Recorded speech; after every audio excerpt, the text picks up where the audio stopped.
Welcome to the Coach Toolbox. I'm your host, Dr. Ajay Nangalia, a leadership coach and counselor. This channel supports your professional and personal development as a leader with research-based and practice-focused learning. And we bring you the best career and life advice from guests who've been there and done that successfully. And now, our session today. Hi, welcome to our conversation today about developing expertise, and we develop expertise through deliberate practice. And when I say expertise, I mean a level of performance and knowledge, both tacit and explicit, and skill that is significantly higher than what you had before. It's also significantly higher than what perhaps a comparable reference group for your skill or domain is. My struggle with developing expertise started a few months ago when I decided to learn a new language. At first, I thought it would be a piece of cake and that I'd master it in a couple of months. And then after an enthusiastic start, I plateaued and then gave up as I got frustrated. Some work with my coach helped me relook at the expectations I had around the process of learning a new skill. And then I discovered this book called Peak by Anders Ericsson and Robert Poole. And the material from this book has helped me get back on track, and it has also tremendously encouraged me. So the goal in our conversation today is to support you to develop expertise through the process of deliberate practice. And this is the process that Anders Ericsson and Robert Poole share in their book. And this is something that I've been applying, adapting, and experimenting with over the last few weeks. This process is based on research data that the authors have generated, and therefore it's a proven process that can support each one of us to reach peak performance, whether it is to learn a new language or become an expert in one's profession, such as executive coaching. Now, there is a big myth around developing expertise. We think that having numbers of years of experience automatically leads to expertise or mastery of one's subject or skill. This is not just true, and it's not true in any field, whether it's sports or a technical area such as medicine or technology or a professional field such as law or even executive coaching. Only years or just doing hours of the same thing again and again is not really very effective and does not lead to mastery or expertise. What helps us develop expertise or mastery in our chosen field or skill is deliberate practice. So a surgeon with 10 years of experience may not be better than a surgeon with 5 years of experience if the younger surgeon has spent the last 5 years practicing and perfecting his skills in an intentional and focused way. That is, she or he has invested in deliberate practice. What happens is that those who believe that their experience or length of time spent in their domain or even their alma mater gives them expertise or mastery very soon go on autopilot. They keep repeating the same thing that they have learned many years ago, and they believe that what they have learned in the initial phases makes them good enough to continue in the present and future. This is a critical error. So, for example, if you're a tennis player and play with the same partners all the time, you may be playing a lot of tennis, but this is not deliberate practice. Just playing lots of tennis will not give you the dramatic results that are needed to be an expert player. For that, you need deliberate practice. So, what is this deliberate practice and really how does it work? Let's first explore how it works. So, those who invest in deliberate practice develop mental schemas around their subject and skill which are highly complex, and it is these schemas that help them perform better in their fields. Those who are experts or masters are able to process data or multiple scenarios in their mind rapidly, thereby enabling them to come to decisions quicker or better decisions that are significantly better in quality than others. These mental schemas help them look at an issue from a holistic perspective and draw on multiple sources of data to inform the problem and to look at one issue from multiple lenses.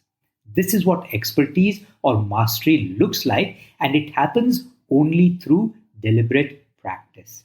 So, according to the authors, deliberate practice is comprised of two parts: purposeful practice methods and coaching.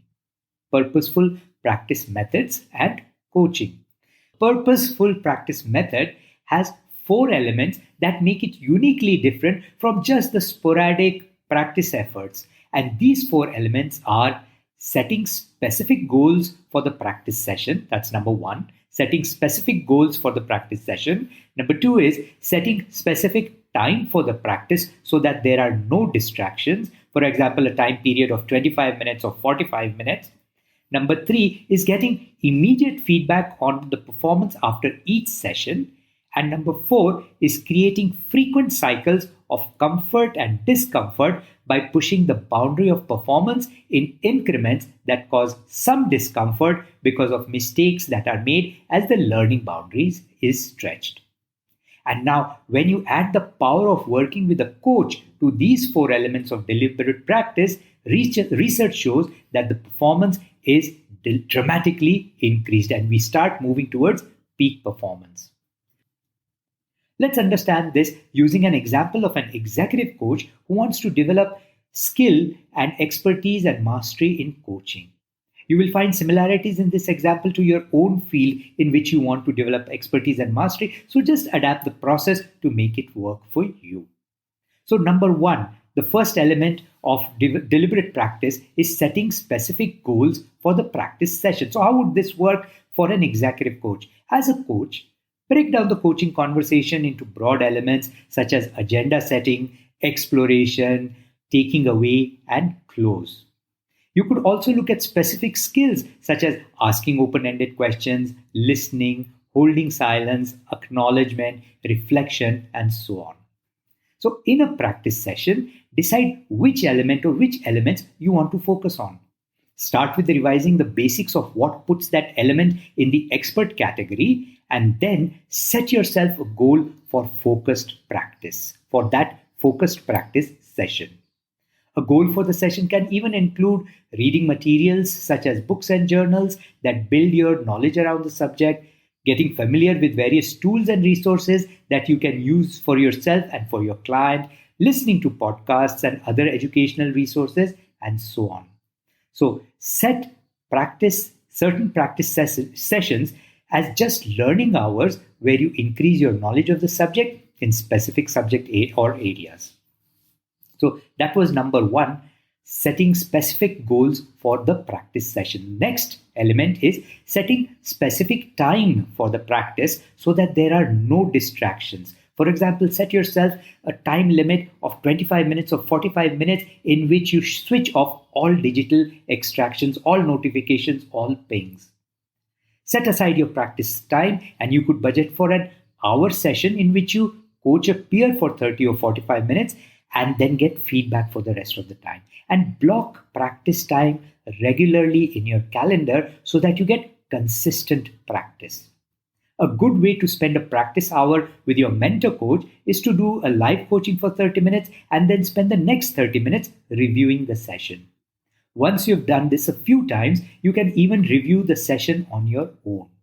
It's essential that there is a regular cadence to practice sessions, else the learning is not embedded. So deliberate practice involves time and there is a price to pay. It does not happen organically. Element number 3 of deliberate practice is getting immediate feedback on performance after each session. So getting immediate feedback. So after each practice session, spend time on reviewing what went well, how you could have sharpened the skill even further, and then plan to practice these improvements in the next conversation, either in the same practice period or the next one. Track the improvements that you see. Another important source of feedback is from your mentor coach and or coaching supervisor. These are the two most important folks that you must have on your team to support your journey towards building expertise and mastery as an executive coach. One useful technique is for you to record your sessions and review it with your mentor coach later so that he or she can provide feedback. Remember, what sets deliberate practice apart is that you invest time in reviewing your performance, reflecting on it, studying other expert performance, performers and benchmarking their techniques and setting new goals to incorporate these new techniques, and also gaining as much knowledge around what expertise in your niche or domain looks like. And element number four is creating frequent discomfort by pushing the boundary of performance in increments that cause some discomfort because of the mistakes made as the learning boundary is stretched. So with each practice round in a session or in subsequent sessions, keep increasing the difficulty, intensity, and complexity of what you're trying to practice. Start integrating various elements so that they can work together seamlessly. And push yourself in each practice session to increase the difficulty level just a little bit so that you are at the edge of your comfort zone. This is how you start pushing your skill level higher and enhancing your own tacit and explicit knowledge. When you add the power of working with a coach to these four elements of deliberate practice, research shows that performance is dramatically increased. As we bring our conversation to a close, remember that research shows that the greatest benefits of deliberate practice come from working with a coach who can support you, guide you, and push you to increasing levels of performance or expertise.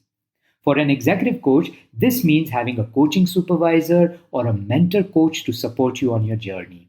Your coach will be able to point out blind spots, tell you about new areas of learning and development, support you with tools and resources, and help you assess if your expertise level is actually increasing.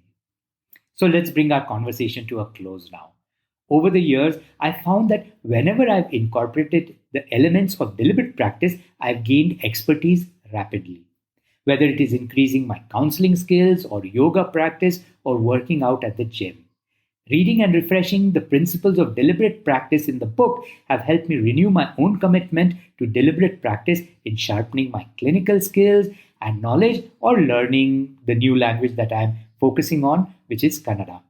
And I trust that the process that I've shared in our conversation will guide you and encourage you towards incorporating deliberate practice in your own life. So before we go, remember to subscribe to this channel and listen to the previous episodes on this channel. They're all designed to give you a significant edge in your journey towards mastery. And let me know if I can support you in this journey as your coach or mentor. It would be a pleasure to work with you. See you next time. And that's it for today. Thank you for listening. Please connect with us on coachtoolbox@gmail.com. We'd love to hear from you. And don't forget to follow, subscribe, and review this channel. Details of our ICF-approved coach training programs and our services as executive coaches and coaching supervisors are on www.globalcoachtrust.org. See you in our next session.